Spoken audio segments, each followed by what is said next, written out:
अस्सलाम वालेकुम। क्या हाल है डियर स्टूडेंट्स? सब ठीक हैं? अच्छा जी स्टूडेंट्स, आज का जो लेक्चर है बीबीए 8 सेमेस्टर के लिए और वीक नंबर 7 एंड 8। ठीक है, सो स्टार्ट करते हैं इसको। अच्छा जी, labour relation and unionized employees का आपका वीक है। ठीक है, लेबर रिलेशंस किसे कहते हैं? Labor relations basically it is a relationship between an employer and unionized employees। ठीक है, जो unionized employees होते हैं और employer जो होता है, ठीक है, आपका जो बॉस होता है उसका और आपके एम्प्लॉयज़ के दरमियान जो रिलेशनशिप है उसको हम लोग कहते हैं labour relation. Also refer to as union management relations और इंडस्ट्रियल रिलेशंस। इसको हम लोग यूनियन मैनेजमेंट रिलेशंस भी कहते हैं और इंडस्ट्रियल रिलेशंस भी कहते हैं। ठीक है, refers to the system.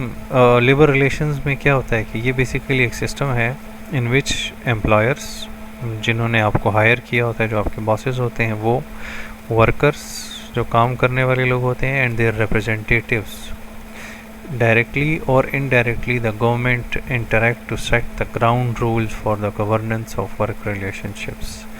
Labour relationship में क्या होता है कि ये बेसिकली एक सिस्टम है जिसमें आपका एम्प्लॉयर, एम्प्लॉयज़, लेबर्स एंड आपकी जो गवर्नमेंट ऑफिशियल्स होते हैं वो डायरेक्टली या इनडायरेक्टली क्या करते हैं, रूल्स बनाते हैं for the governance of work relationships, कि आपकी मुख्तलिफ़ किस्म के इदारों में कारकर्दगी और काम करने का तरीक़ाकार क्या होगा। ये अक्सर आप न्यूज़ में सुनते होंगे, पीटीसीएल के वर्कर्स ने स्ट्राइक कर ली। हमारी यूनिवर्सिटीज़ में आप लोग देखते होंगे ना, वर्कर्स यूनियंस की स्ट्राइक हो रही हैं, तो ये उनकी यूनियन होती है, वो तमाम मिलकर काम करते हैं और वो जो एम्प्लॉयर होता है, जो इनका बॉस होता है, वो बेसिकली उसके साथ कोऑर्डिनेट करते हैं वर्किंग कंडीशंस को। अच्छा, लेबर यूनियन क्या होती है कि ये basically an organization of workers banded together to achieve economic goal. ये यूनियन बेसिकली इनकी कम्बिनेशन होती है, एक ऑर्गेनाइजेशन होती है जिसमें वर्कर्स जो हैं वो मिलकर अपने इकोनॉमिक गोल्स के लिए काम कर रहे होते हैं।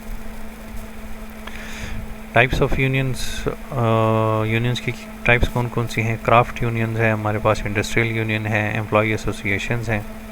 क्राफ्ट यूनियन में क्या है कि workers in specific skill, craft और ट्रेड, ठीक है, किसी भी स्पेसिफिक वो एम्प्लॉयज़ या वो लेबर्स जो के या वो वर्कर्स जिनके पास स्पेसिफिक स्किल्स होती हैं, क्राफ्ट्स होती हैं या ट्रेडिंग स्किल्स होती हैं, वो जो मिलकर एक यूनियन बनाते हैं उसको हम लोग क्राफ्ट यूनियन कहते हैं। एनी क्राफ्ट रिलेटेड स्किल्स हो सकती हैं, प्लम्बर्स हो गए, मिस्त्री हो गए, मज़दूर हो गए या इलेक्ट्रीशियंस हो गए, तो ये बेसिकली क्राफ्ट्स हैं, इनके पास स्किल्स हैं। इनकी जो यूनियन होती है उनको हम लोग क्राफ्ट यूनियन कहते हैं। इंडस्ट्रियल यूनियंस कौन सी होती हैं कि unions composed of all the workers in, जिस तरह क्राफ्ट यूनियन में भी आप लोगों ने देखा होगा, ये हेयर ड्रेसर हो गए, तो ये भी स्किल्स हैं, ठीक है, ये भी क्राफ्ट यूनियंस में आते हैं। इनके भी पूरे ऑल ओवर पाकिस्तान में यूनियंस होती हैं। इंडस्ट्रियल यूनियंस में क्या है कि unions composed of all the workers in an industry, किसी भी इंडस्ट्री में जितने भी वर्कर्स काम करते हैं, ठीक है, ये जो मैन्युफैक्चरिंग इंडस्ट्रीज़ होती हैं बड़ी बड़ी, इनके एम्प्लॉयज़ जो होते हैं, इनके यूनियंस को हम कहते हैं industrial unions. And employ associations, organisations that functions at labour unions, जो एम्प्लॉय एसोसिएशंस होती हैं, जिस तरह यूनिवर्सिटीज़ में आप लोगों ने देखा होगा एसोसिएशंस हैं हमारे पास, स्टूडेंट्स ने अपनी एसोसिएशंस बनाई होती हैं, तो इसको हम लोग एसोसिएशंस तो कहते हैं, लेकिन वो स्टूडेंट्स की होती हैं। लेकिन अगर एम्प्लॉयज़ बना लेते हैं, जिस तरह एग्रीकल्चर यूनिवर्सिटी टीचर्स आटा वाले हैं या प्यूटा वाले हैं, पेशावर यूनिवर्सिटी टीचर्स एसोसिएशन है, तो ये बेसिकली एसोसिएशंस होती हैं। अच्छा जी, unions and right to work, ये जो लेबर यूनियंस होते हैं या एम्प्लॉय यूनियन होती हैं या ये जो एसोसिएशंस हैं, इनकी क्या राइट्स टू वर्क होते हैं? सबसे फर्स्ट वन को हम लोग डिस्कस करते हैं क्लोज्ड शॉप। क्लोज्ड शॉप में क्या होता है कि all perspective employees must be the members of the recognised union before they can be employed.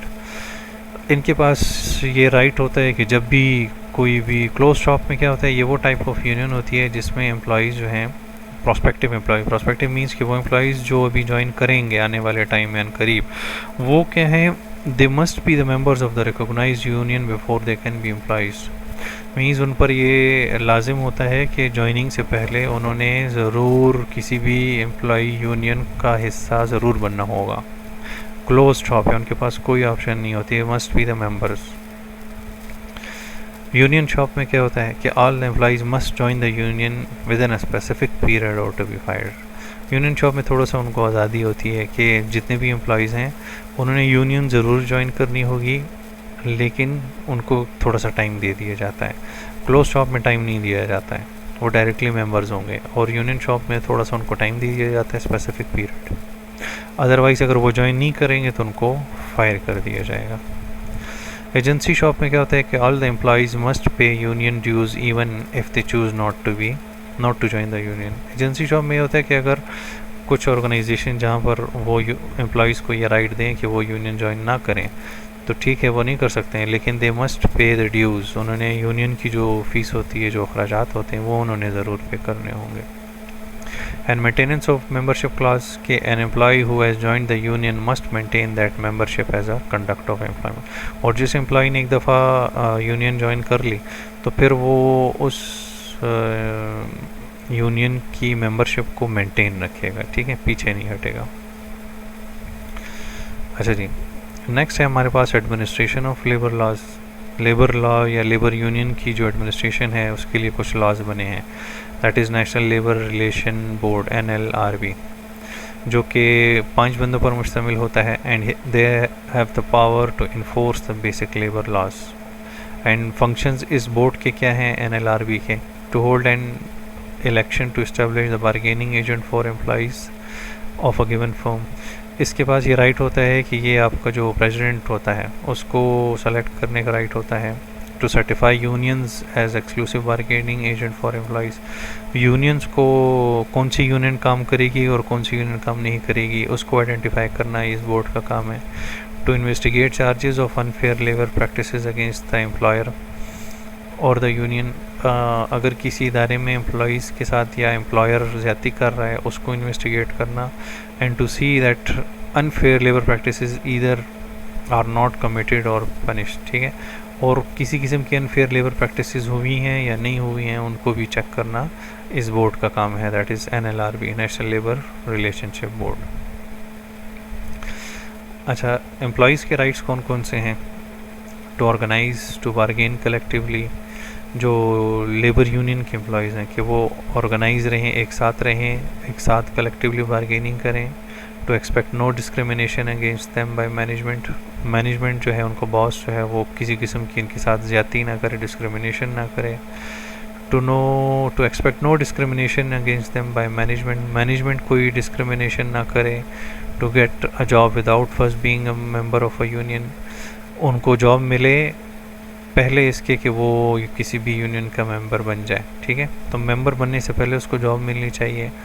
And not to have join the union unless the union and other employees have signed a valid union shop agreement. Without किसी agreement वो किसी भी union में शामिल ना हो।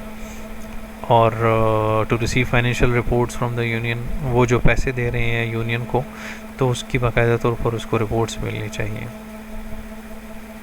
अच्छा, unfair labour practices of the union. कुछ यूनियन की भी अनफेयर लेबर प्रैक्टिस होती हैं, वो क्या क्या हैं? टू कोर्स एम्प्लॉइज इनटू और restrain them from engaging into union activities. वो यूनियन की एक्टिविटीज़ से एम्प्लॉइज़ को हटा दें।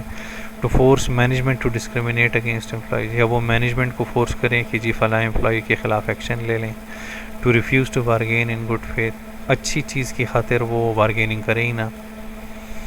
To require managers to pay money for work not done, या वो मैनेजर्स को फोर्स करें कि जो काम उन्होंने किया ही नहीं है वो उसके लिए पैसे दें।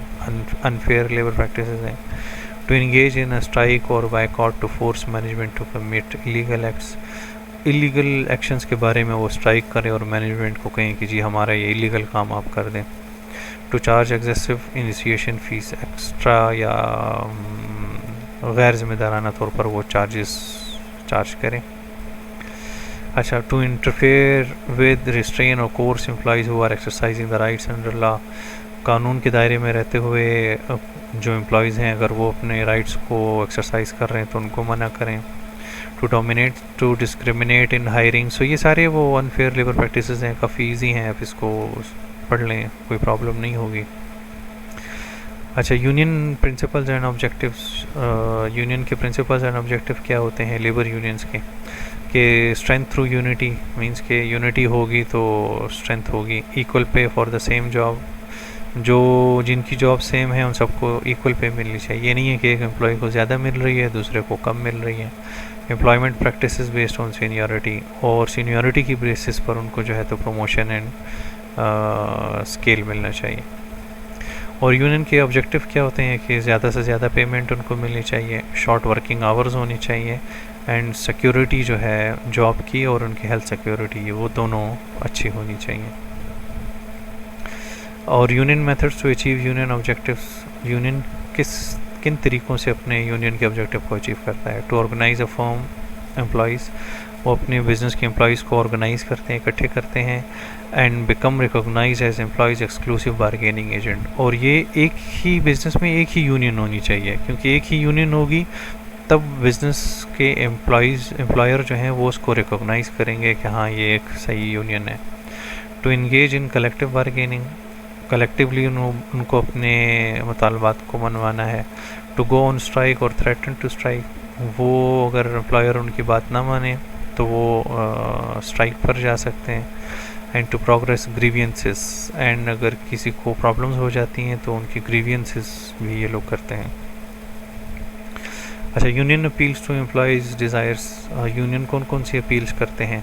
नॉर्मल जो होती हैं, जॉब प्रोटेक्शन की होती है कि जी एम्प्लॉयज़ की जॉब्स को प्रोटेक्ट किया जाए, उनको जॉब से ना निकाला जाए, उनको परमानेंट किया जाए। Interference running and participation in management, economic gains and recognition and participation, उनको मैनेजमेंट में हिस्सा मिलना चाहिए, उनको इकोनॉमिक गेन्स मिलनी चाहिए, मीन्स के इंक्रीमेंट्स वगैरह मिलने चाहिए। एंड रिकॉग्निशन एंड पार्टिसिपेशन, उनको नज़रअंदाज नहीं करना चाहिए। अच्छा जी, कलेक्टिव बारगेनिंग क्या चीज़ है? What is collective bargaining?